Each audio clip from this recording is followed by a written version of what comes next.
So when you're going through a difficult experience in your life, a lot of times you will hear people talk about taking care of yourself. And one of the key ways to take care of yourself is journaling or reflection and things like that. And often I mention it too. But what does reflection truly mean? What does reflection truly look like? And so let's talk about it. Today, I'm going to share a few questions that you can do during your reflective time to really hone in on what's triggering you and how to change your mindset and ultimately change your life.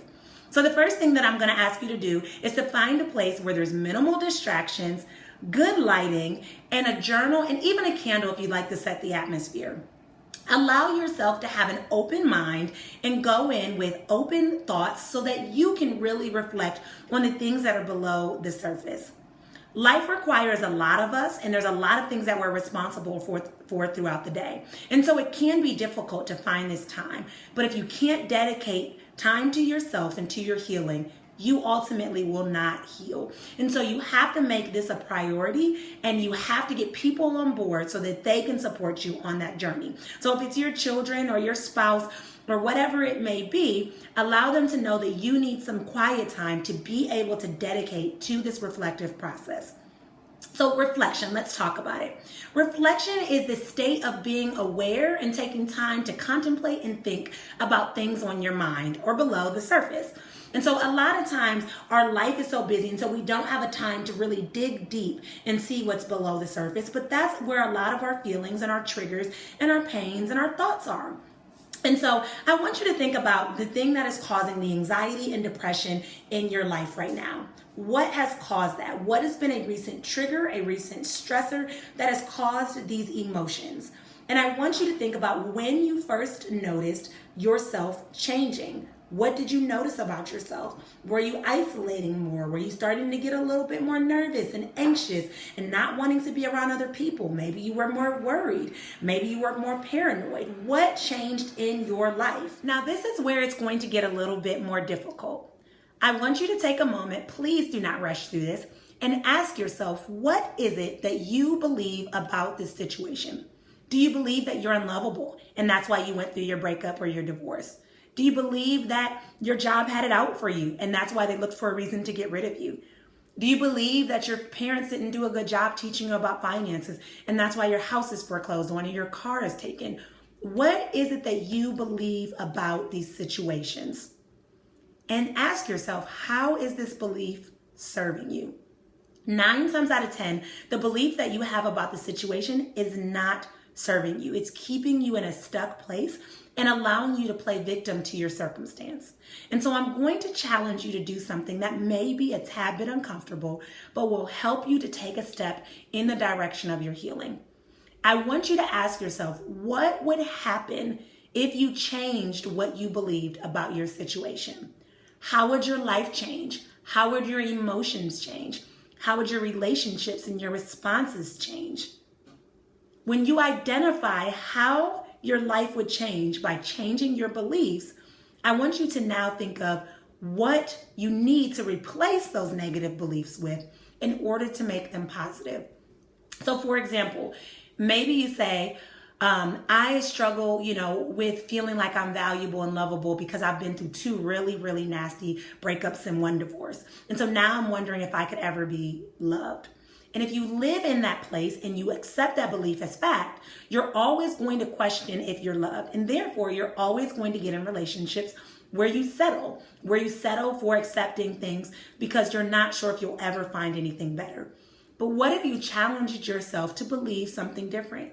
To believe that each of those relationships was an opportunity to learn more about what you wanted in a future relationship and what you would and wouldn't tolerate.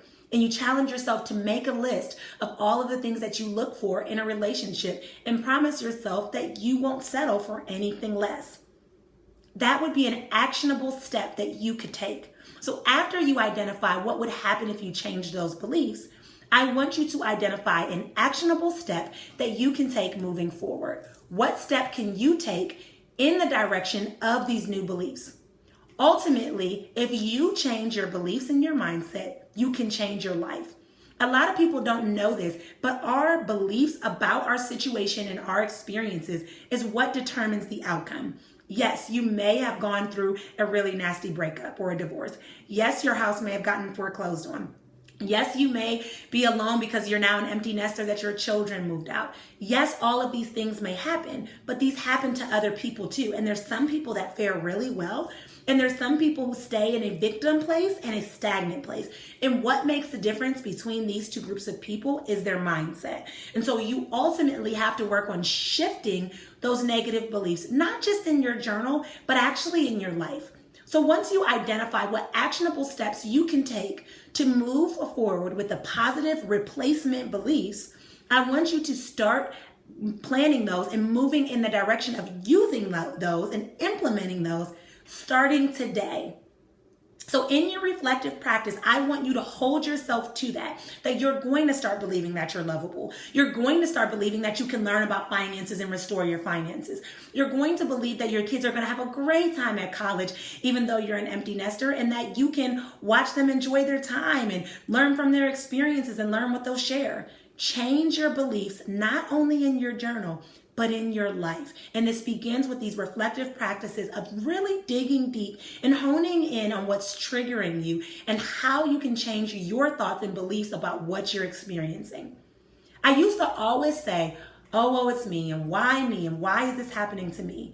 And now I've altered that and said, you know what? Why not me? Because each experience that I have been through has strengthened me and allowed me an opportunity to grow and to become more of who I'm meant to be. And without those experiences, I wouldn't be in the same position that I am.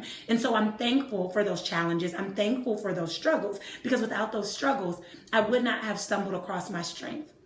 And without your challenges, you wouldn't be able to change in the way that you need to change to be the person that you need to be. So if you're looking for more support on this recovery and healing journey, and you're looking for more strategies that you can implement, definitely check out the link below. I'm going to offer a totally free call where we can chat about how I can support you on this journey. If you know someone who's also struggling in the same way that could be blessed by this, share. Sharing is caring. Don't allow other people that are struggling to sit there by themselves, to sit in silence. Allow them to learn how they can heal as well. And before you go, make sure you hit like and subscribe. And until next time, I will chat with you guys later. Bye.